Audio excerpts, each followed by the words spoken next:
Okay, let's try this again. Are you a clone?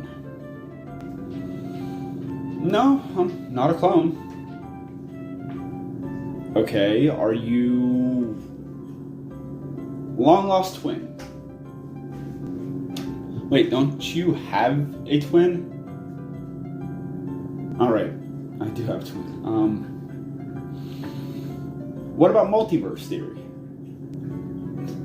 Really, dude? Multiverse theory? Isn't that played out by now with all these movies and TV shows? Okay, so, yeah, it might be a little overdone nowadays, but it's a possibility. Maybe I'm just a manifestation of your personality that you developed in your own head because you live by yourself and are so alone all the time. Oh, come on, dude, that's kind of... Well, you...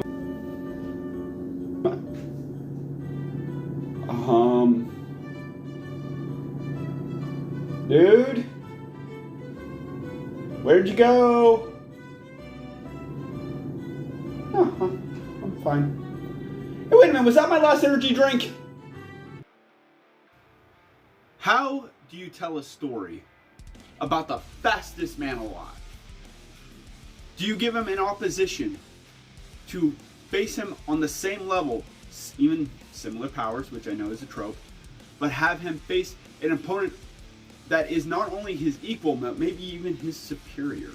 Could he outrun him? Could he be able to reach speeds to defeat this great threat? Do you have him face unique and individual characters like Captain Cold or Reverse Flash? Do you do a team-up movie between the Flash and Batman, trying to come up with a solution for a problem that only the fastest man alive can solve? Or do we just do another multiverse movie so we can bring back some nostalgia, bring back some cameos, and some really bad CGI? That's right, if you can't tell what I want to talk about today, it is The Flash. One of the last big breaths into the DCEU's dying corpse. Now, this movie was supposed to come out years ago, but due to a pandemic and multiple other things, the movie has been pushed back and is finally here, and people aren't impressed. It's just another DC story, another DC movie that looks like is going to sink and burn. Now, I could stand here and talk about why I think the movie is failing, but I'd rather talk about a trope the movie leans on very heavily, and that is the multiverse theory. Now, if you're going to tell a multiverse story with any DC character, the Flash makes perfect sense. He is known in the comics for being able to run so fast and change his vibrations to jump universes with almost ease. But I think they missed the mark here. Seeing the trailers, I thought I could tell you the entire movie from the trailers alone, because every time this movie got pushed back, a new trailer had to be made, which revealed a little bit more and a little bit more of the story. I didn't need to know Zod was in this movie. I didn't need to know that it was Supergirl they were saving instead of Superman. I did not need to know Michael Keaton was in this movie, even though you kind of gave that away right off the bat. I even saw that they gave away the Nicolas Cage cameo at the end of the movie. Not to mention, the ending had been refilmed and re-edited multiple times. I heard there's like 3 different endings to this movie. And let's face it, the one we got sets up nothing, continues nothing, and has no lead into any future stories, Flash or DC in general. The way they explain the multiverse makes no sense at all, because we all know what the trope of a multiverse is. A point in time, here's your timeline, you change something, it splinters off at that point. How DC is trying to explain it for this movie, though, is it's not that point that is just affected moving forward, it's the entire timeline, which makes no sense. So let's use this as an example. If me, myself, today, in 2023, went back in time to, let's say, I don't know, 2015, and I moved one box from one shelf to another shelf and then came back to 2023.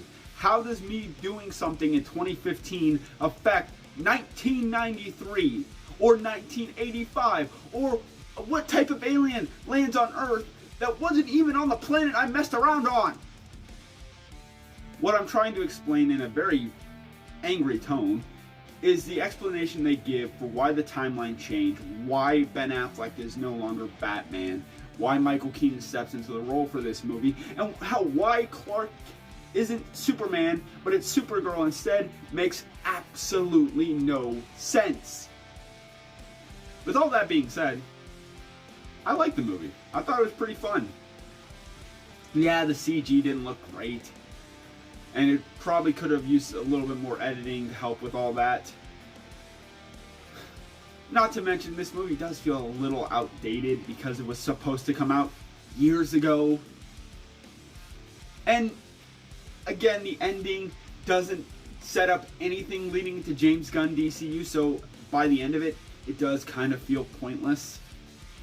It's one of those kind of movies that I feel like you could just sit back, relax, shut your brain off, eat some popcorn, and enjoy a kind of wacky, little bit goofy, but overall fun superhero movie. Do I think the movie should be making billions of dollars? No, not really. Especially after everything that's been going on with Ezra Miller. Do I think the movie deserves the hate it's getting? No, I really don't. It's a fun, wacky comic book movie. And yes, comic book movies can be a little wacky and a little bit fun. Am I getting tired of the multiverse at all? Yes and no. Let me put it this way. I've been a superhero fan my entire life. The multiverse has been a part of it since I could remember. From Marvel's What If to DC Elseworld stories, there's always been a sense of multiverse in comics for generations. So yeah, Michael Keaton came back as Batman. Yes, there's a pointless cameo at the end, which, spoilers, you have George Clooney coming back as Bruce Wayne at the end of this movie, which makes no sense and is wacky and is out there and kind of funny. Yes, there's a lot of issues with the tone and how everything is, like, not even the tone, it's hard to explain. For me, I didn't mind the movie that much. It was fun. It's not something I'm probably going to ever go back and see again. Maybe once, maybe to show a friend or something. So what do you guys think? Do you think the multiverse is getting overplayed? Do you guys plan on going to see The Flash in theaters or when it hits streaming? Are you guys going to check out any of what's left of the DCEU before it's finally put to bed?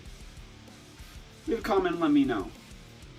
And if you guys enjoyed this video, please hit that like button, hit that subscribe button, and I will see all of you next time for even more wrestling and randomness.